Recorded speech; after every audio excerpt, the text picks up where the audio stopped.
Hi, I'm standing here with Amy, who did our ChiroThin program earlier this year and is happy to come talk with us today about her success. Amy, can you share a little bit why you decided to do ChiroThin in the first place? So being post 45, just feeling like the just 1 or 2 pounds every year just keeps kind of gaining on me, and just not feeling good, and ending every day just feeling defeated that I had yet again made some bad choices. And it was a giant reset switch. So as much as it is about maybe that 10 or 15 pounds being more comfortable in my clothes, Right. It was really about where my head was and how I want to live the next few years, and how I want to go into menopause, and how I want to age, Right. and how healthy I want to feel. And I just wasn't feeling good. So it did all that, and it was hard, and it was very emotional. Yeah. And the part that just was huge for me was Stacy, and the coaching, and just working through a lot of the emotional and the mental part of it was really life-changing. I took the weight off and gained back a few pounds, but really have stayed the course. And I have something to go back to always. And I feel like it's a lifestyle. It wasn't a diet. It really was a life change that I needed. And I feel set. I don't go to bed every night. I don't beat myself up. I own what I do, and I know I can do differently the next day if I want to. And I'm not in this sort of self-defeating, spiraling down kind of behavior. Right. And that is free. I mean, I feel super free from all of that. So it was totally worth it.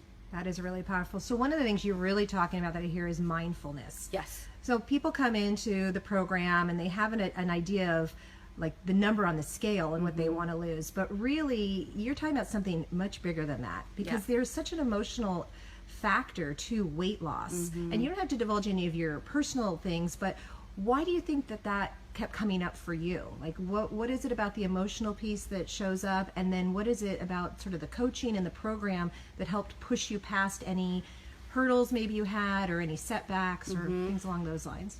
Well, it just was never about the food. It just really never was. And each time I hit a wall, I got to sort of unpeel or peel back those layers and look at really why was I angry? Why am I angry? I can't eat.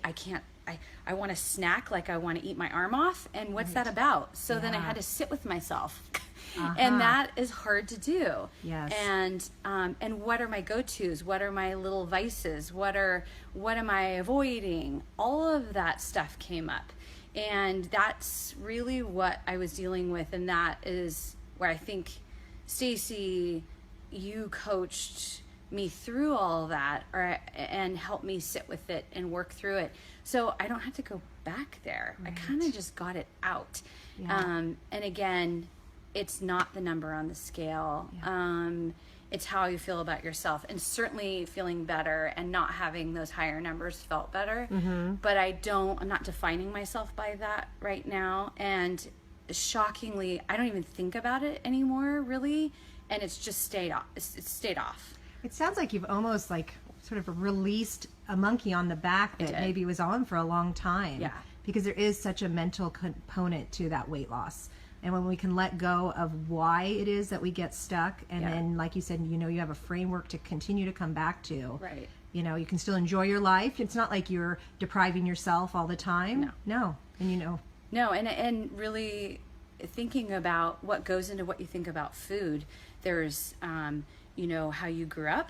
There's influences of media around you. There's all of these sort of peer relationships, and how you compare yourself and do all this gymnastics that just, and you have to look at all that. Right. And look at, and how do I really feel about myself? What is my worth and my value?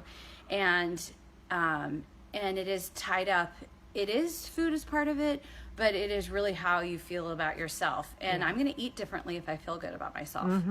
And when I don't, there's a reason. That's right. So let me ask you one last thing, Yeah. because I love the story you're sharing with me. What would you say to someone who was interested in the program? What if even someone came in and said, well, I don't need to lose that much. Maybe I only want to lose 10, 15 pounds, but I really struggle with that. And, you know, I just can't seem to ever get past that mark. What would you say to someone like that? I would say it's absolutely taking a look at your relationship with what you're eating and putting in your mouth and how you feel about yourself.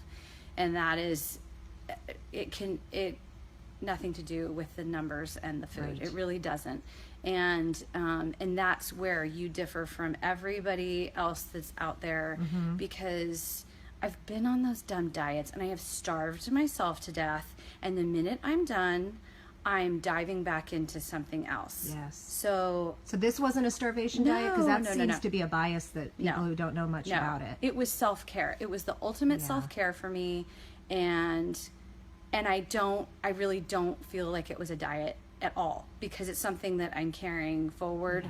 And again, the not beating yourself up part, and just valuing yourself, and it's a life changer. Yeah. And I think it's a great way to look at our age and look at how we want to be in the world. And I don't want my daughter looking at me like I've been on diets my whole life, and I don't want her to think that I don't feel good about myself. Yes. Because that's not really who I am. Yeah. So I got to peel back and take away that garbage and just be me and not even think about it. And I think that freedom is something that we need to convey to our girls. And feel good about yourself, take care of yourself, but feel good about yourself, and don't obsess about that number. Yeah. What a great message. Yeah. Thank you so much for your story. Thank you. Congratulations on your success and you. for your time today. Thank you.